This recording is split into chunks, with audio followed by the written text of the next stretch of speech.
Okay, we're getting back to math. We're going to do a little review of greatest common factors. We talked about these before the break. Greatest common factors are numbers that, factors are two numbers that multiply to make another number. So go ahead and write your title and your I can statement today. I can find greatest common factors of two numbers. We're going to add to that I can statement a little bit later, but I just want to do a reminder. Factors are those numbers that can multiply to make another one. So we're going to think about the number 35. There are lots of numbers that can multiply to make 35. We have to find what ones are going to be useful for us. So I have a little chart here. It says, okay, well, to make 35, I'm going to start with 1 times 35 equals 35. We can use 1 times any number to get that number. That's the first two factors of any number. If I got to stop right there, if that's the only ones I could come up with, then it's a special type of number. It would be a prime number. Prime numbers are those numbers that only have two factors, 1 and themselves. Well, we already know that 1 times 35, there's other things that can multiply to make 35. So 35 is definitely not a prime number. It is something called a composite number, which means it has more than two factors, 1 in itself. So I'm going to go through the list here. I have 2 times something equals 35. I've already crossed it out. 35 is not an even number, which means I cannot divide by 2. So that one won't work. But I need to think about 3. Okay, is there something times 3 that can equal 35? If I use my rules of divisibility, I can take the 3 plus 5 in the number 35 and know that it equals 8. There is going to be nothing times 3 that's going to equal 35. We can think the same way with 4. Check our multiplication chart, check our multiplication strips. Either one of those, we're going to find nothing times 4 is going to equal 35. But we get a little further down and we have 5 times 7 equals 35. 6 times nothing equals 35. So the only factors that we have of 35, if we did it this way, are 1 and 35 and 5 and 7. This is just the backwards way to say 5 times 7.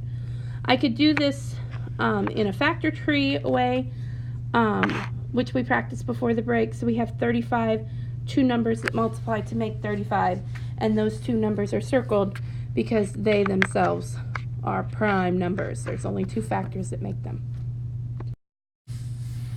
We're going to use this process over and over. We can either use the process of, I called it the rainbow method when I talked about it, where we do 1 times the number, then 2 more factors that multiply to get that number. These are all the factors.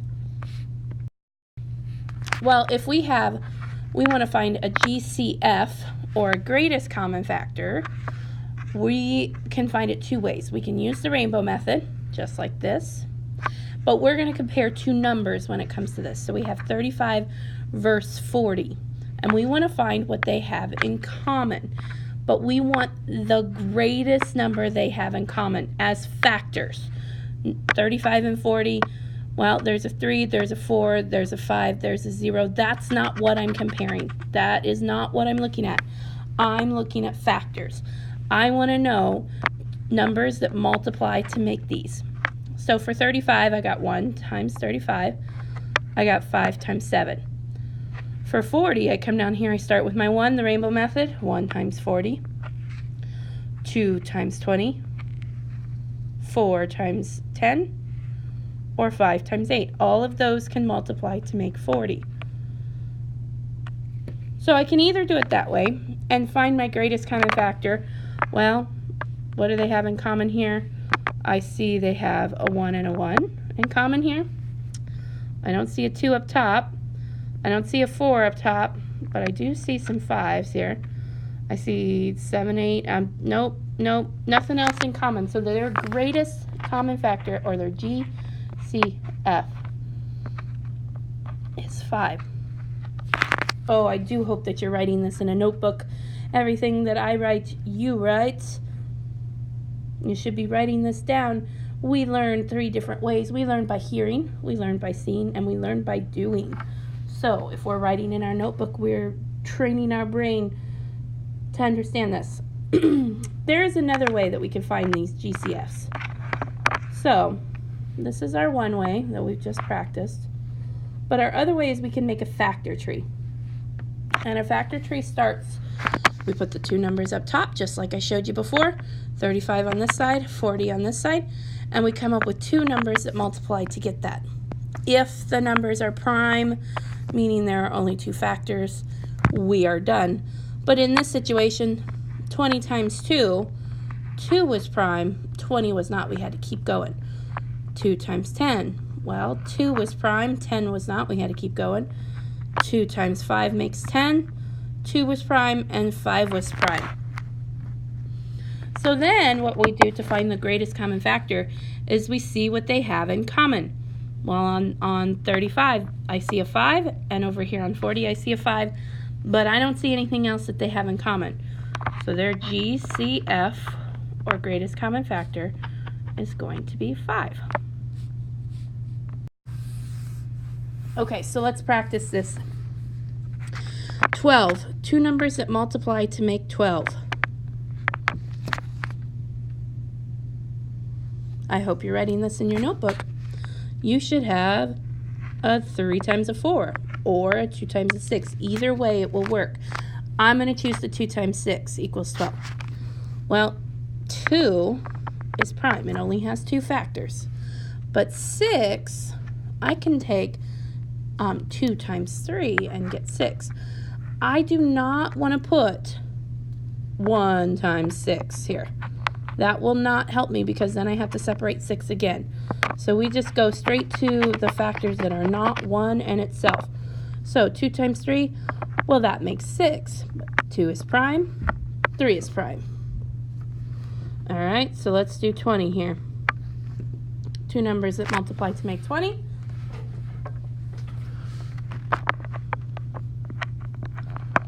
I'm going to go with 2 times 10. 2 is prime. 10 is definitely not prime. Remember, I'm not going to do 1 times 10 because that's not going to work. That's not going to help me. I want something that's going to help me. I'm going to do 2 times 5. 2 is prime. 5 is prime. Okay, here's the fun part. It's the part I like a lot. So we see what matches. Okay, oops, I'm in black. I want to be in yellow. Okay, so we see what matches here. 2 matches with a 2. So the first number I'm going to put out here is a 2 because it's the same. Then I look. This has a 2 and this has a 2. Same. There's a 3 here and there's a 5 here, so that's not going to count. They don't match. There's no other things that match. So we're going to take this 2 times the 2, multiply them together, and get 4. The greatest common factor of 12 and 20 is 4.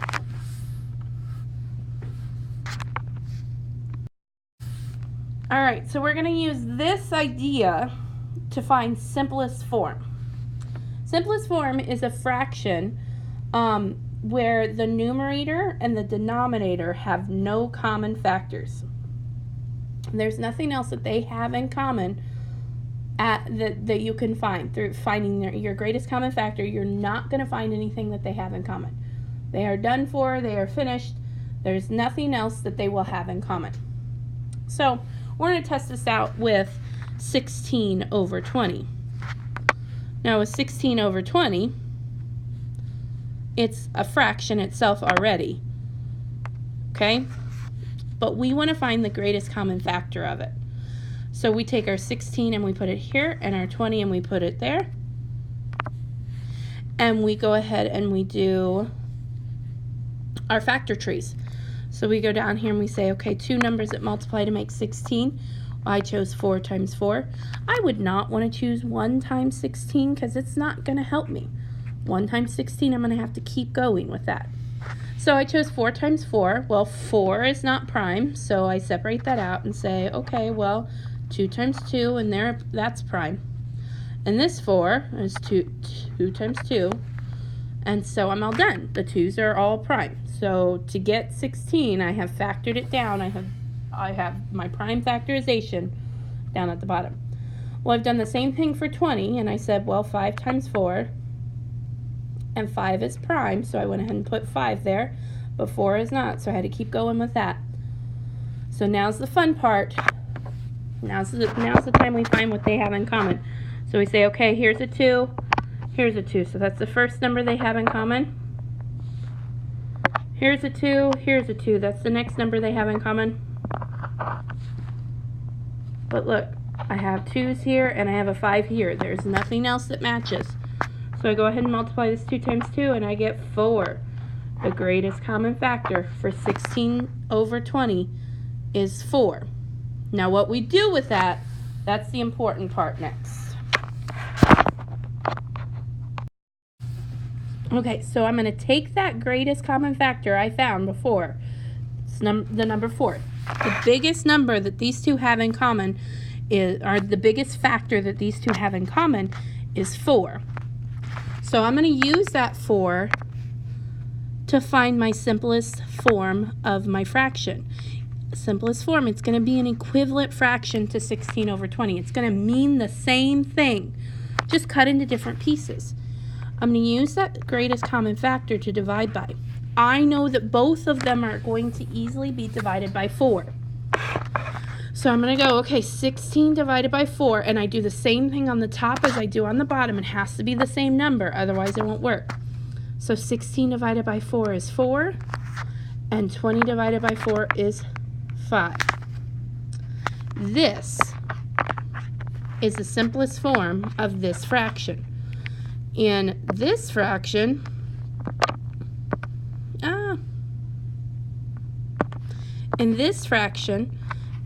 the item is cut into 20 pieces, and 16 of them are shaded. In this fraction, the item is cut into 5 pieces, and 4 are shaded. So that would look like something like this. Well, let's be honest. I can't divide something into 20 pieces. That's going to be real hard because the bigger the number is, the smaller the pieces are. And remember, all those pieces have to be super tiny. But, so then this one over here would have, 16 pieces cut in, or shaded in, I'm sorry, out of 20 cut. But this one over here is going to be cut only into 5 pieces, and 4 of them are going to be shaded in. It's going to mean the same amount. It's just the right one is cut into 5 pieces, the left one is cut into 20 pieces. That's what makes these two equivalent fractions. But this one is in the simplest form it can ever get into. So I have this really cool cheat sheet. It's how do you know that fractions are reduced all the way or put in the lowest terms, the simplest form. All of those things mean the same thing. I need to reduce the fraction. I'm putting it in lowest terms or simplest form. So how do I know? So I have this cool cheat sheet. I'm going to go ahead and zoom in here so you can see it. It says start.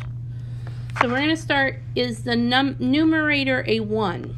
If the numerator is a 1, then we go ahead and we move on down to this yes box.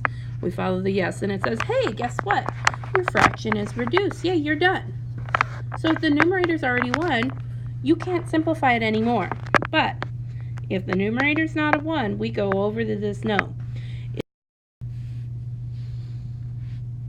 So then at this one, we say, is the numerator 1 less than the denominator? So kind of like in the fraction that we had that was 4/5. The numerator was 1 less than the denominator. So if that was true, we'd go down here and we'd say, hey, cool, we're all done. We don't have to do anymore. It's all reduced. If it's not, though, we have to continue on our path and follow the no. Is the numerator the same as the denominator? Like if we had 4/4. If that is true, look, yes, it means it's a whole number because there are 4 pieces out of 4 cut. If it is not, then we have to keep going. No. Is the denominator a 1?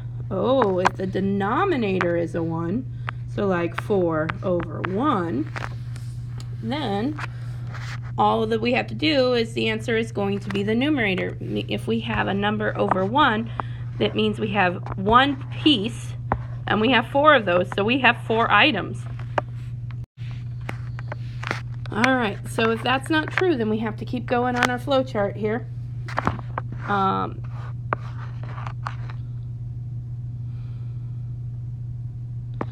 Are both the numerator and the denominator even numbers? Well, if I had 2 over 8, they would both be even, and it's going to tell me, hey, they're both even, so that means that I can divide by 2. And here's the cool part of this flow chart. Once you think that you're all done, you might have to keep going. It says, oh, I have to divide by 2, and then it brings you back up here. Is the numerator a 1? Is the numerator less than the denominator? 1 less than the denominator? Is the numerator the same?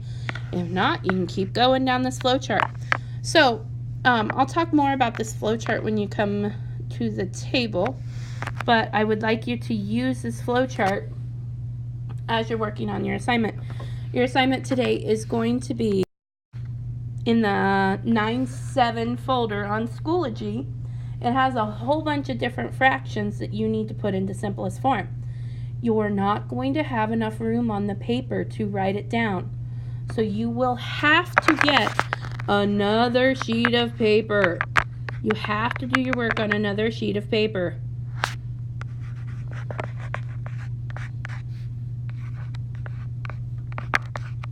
I'm saying it and writing it so that I have certain people that say, oh, I didn't hear you.